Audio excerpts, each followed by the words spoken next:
ഒന്നും പറയണ്ട, ഭയങ്കര കോമഡിയാ, ചിരിക്കരുതേ. റിപ്പോർട്ടർ ചാനലിലാണ് ഏറ്റവും കൂടുതൽ ബോബി ചെമ്മണ്ണനുമായിട്ടുള്ള ബന്ധപ്പെട്ട ഹണിറോസുമായിട്ടുള്ള ബന്ധപ്പെട്ട വാർത്തകൾ വന്നതെങ്കിലും എന്താ തന്റെ ഉദ്ദേശം? ഇവിടെ വരുന്നവരെ പ്രത്യേകിച്ച് ഉദ്ദേശമൊന്നുമില്ലായിരുന്നു, പക്ഷെ ഇപ്പൊ ഒരു ഉദ്ദേശമുണ്ട്. ഒരു നാണംകെട്ട നാറിയ പരിപാടി. നീ തറുതല പറയാതെ ഉള്ള കാര്യം പറ. എനിക്ക് ഏറ്റവും വിരോധാഭാസമായി തോന്നിയ ഒരു കാര്യം, ബോബി ചെയ്തത് ഒരിക്കലും ന്യായീകരിച്ചുകൊണ്ട് പറയുകയല്ല, എങ്കിൽ തന്നെ ഏറ്റവും വിരോധാഭാസമായുള്ള ഒരു കാര്യം ഇതാണ്.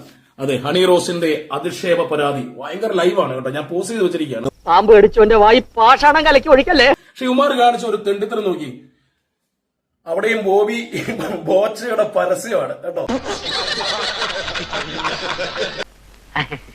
അതൊരു പക്ഷേ യന്ത്ര തകരാറുണ്ടായിരിക്കും.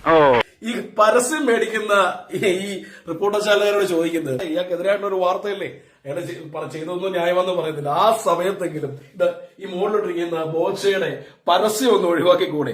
അതെ, വയറ്റിപ്പഴപ്പല്ലേ, കാശും വേണം, തന്തയ്ക്കവർക്കായി കാണിക്കാൻ ചെയ്തൊരു അവസ്ഥയെ. So this is A business. എനിക്കും വേണം കമ്മീഷൻ, ബ്രോക്കറേജ്, ലാഭവിഹിതം. പ്രിയപ്പെട്ട പ്രേക്ഷകരെ, ഇതൊക്കെയാണ് ചാനല് അതല്ലെങ്കിൽ മാധ്യമധർമ്മം എന്ന് പറയുന്നത് കേട്ടോ. Well done, Mr. Unnai. I appreciate you. The Satyasandra, smartness, boldness. Thank you, sir. I am impressed.